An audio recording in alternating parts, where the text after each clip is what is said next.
Recovery efforts are picking back up this morning as communities across the country mourn all of the passengers who were killed in the deadliest crash in the U.S. in more than 20 years. Crews are committed to recovering all the victims. They're also working to salvage everything they can from the aircraft. Black box recorders may hold key clues into what happened before that fiery midair collision. All 64 on board the American Airlines regional passenger plane, 3 on the Army Black Hawk helicopter, presumed dead. We don't believe there are any survivors. There's no words to describe. It's just unimaginable. It's tough, like they're gone. That's what kills me, it's these kids. The human lives lost are coming into clearer focus, including a devastating hit to the U.S. figure skating community.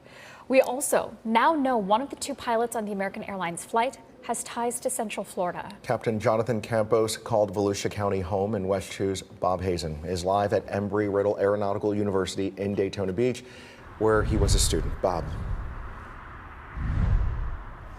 Yeah, this is where he learned to fly, and he lived in Ormond Beach. We talked to a man who knew him pretty well. Now, Jonathan Campos was the captain of that American Eagle jet that was hit by a military helicopter. He graduated from Embry-Riddle in 2015. That's when Tracy Grubbs met him. Grubbs is the owner of Spruce Creek Scuba, a school and store in Port Orange. He's also a city council member there. He said Campos came there to train and to be a master diver and kept coming back even after he was done.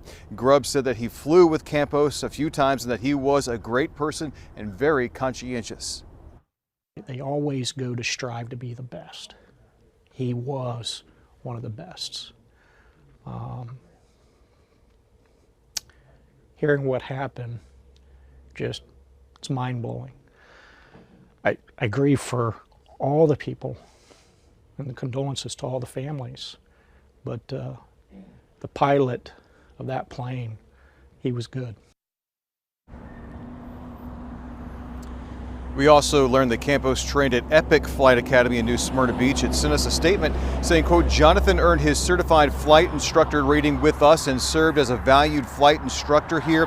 He was a skilled and dedicated pilot with an undeniable passion for flying. Embry-Riddle said that the university was saddened to learn about the news of Campos' death, and their thoughts are with his family along with the families of all of the people who were killed in that crash. Covering Volusia County live in Daytona Beach, Bob Hazen, West 2 News.